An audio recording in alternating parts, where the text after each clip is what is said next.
Hey, welcome back to the Disney Plus Everyday Challenge, and today we have a special look at the Mandalorian and Grogu movie. Yes, I knew they were going to have to do this at some point, and even though they didn't seem to be saying they were going to be adding anything new on May the 4th itself, it's a little after 1 a.m. right now, and I was just planning on watching Maul Shadowlord the last two episodes.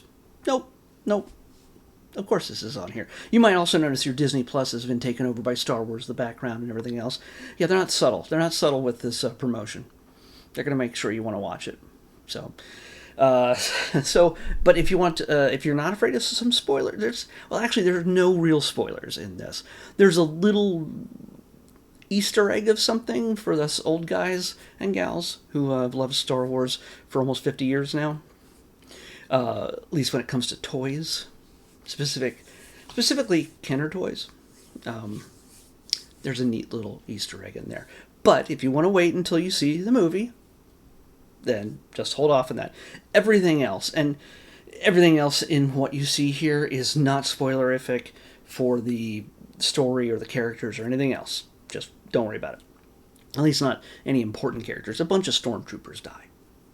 I'll give you that much. So yeah, we get here. It's not just one episode. We get 4 because it's May the 4th. Why not? The first one is an actual full clip, 4 minutes long. The next 3 are like 1 and 2 minutes long. So it's a total of maybe 9 minutes of content here at most. That you might want to check out. A lot of the last 3 are more featurettes and interviews, stuff that's already been circulating, like on YouTube from the official accounts, from Lucasfilm accounts and Disney Plus accounts. Interviews with Jon Favreau and Pedro Pascal, Sigourney Weaver, and Grogu, sitting around a table having a chat, talking about the little guy and how he's changed since the very first time we saw him back in 2019 when Disney Plus premiered. Speaking of which, if you want to know how many days Disney Plus has existed, you just have to look at the day number on my series thumbnail and the title, because I've been doing Disney Plus. I've been doing an episode of Disney Plus every day, hence the name, since it launched, and my 0 episode, because it premiered at midnight on the East Coast. It meant that it became available early for us on the West Coast. So 9 o'clock, I was like, Disney Plus works. What do I want to watch more than anything? What's my first episode? My first episode was always going to be The Mandalorian. That's why I bought the pass, man. But hey, I decided, you know what? I'm just going to watch it right here at 9 o'clock in the evening on the day before it's supposed to launch, and I'll make that my 0 episode. Why not? So Mandalorian has been a very important part of this series for me.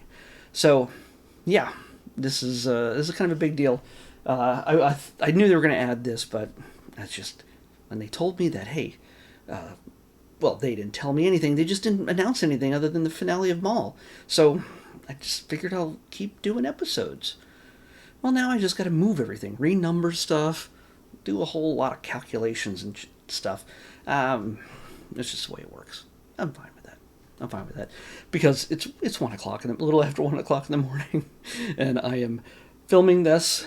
And I am going to upload it so you can see it tomorrow. And then we're just pushing Birdie Gregory to tomorrow. That's just, I'm sure he'll be fine with that. So do something fun, Star Warsy tomorrow. Take a picture in your favorite cosplay or just, whatever. Do something as a family. Watch your favorite episodes. Watch classic episodes. Watch something Star Wars you haven't watched before. You might see things in a new light. In fact, today, I got to go, when I say today, I meant yesterday, the 3rd, I started my celebration a little early. I got to go downtown in LA in the Wilshire District at the Academy Museum to see a screening of The Empire Strikes Back on the big screen. It looks and sounds so good. Yes, it was a special edition version, so a lot of stuff was upscaled, but it's at least egregiously upgraded version, because it just makes Cloud City look better. It's cleaned. It's a cleaned up print, but yeah, we got to see that. This music, of course, always sounds fantastic, and we had a special guest on the stage who answered a few questions from a moderator, a young man named Billy D. Williams. Lando Calrissian himself showed up, and we got to see the movie that started it all for him in the Star Wars galaxy. So it was kind of fun to be able to see him and preparing us for May the 4th, because I knew today was going to be interesting. So yeah, that's all I gotta say about this. I was tempted to. There is a did I say the little Easter egg? Yeah, I think there's a little Easter egg. I hope I said it. If not, you'll figure it out. Old people, us old people, who are young at heart. So yeah, 9 minutes, 4 episodes. Check it out if you dare. Otherwise, I'll see you in the theaters May 21st, maybe sooner. You never know. Tomorrow, Cheetahs Up Close with Bertie Gregory is what we're watching next on the Disney Plus Everyday Challenge. I'll see you back here tomorrow with that. May the Force be with you.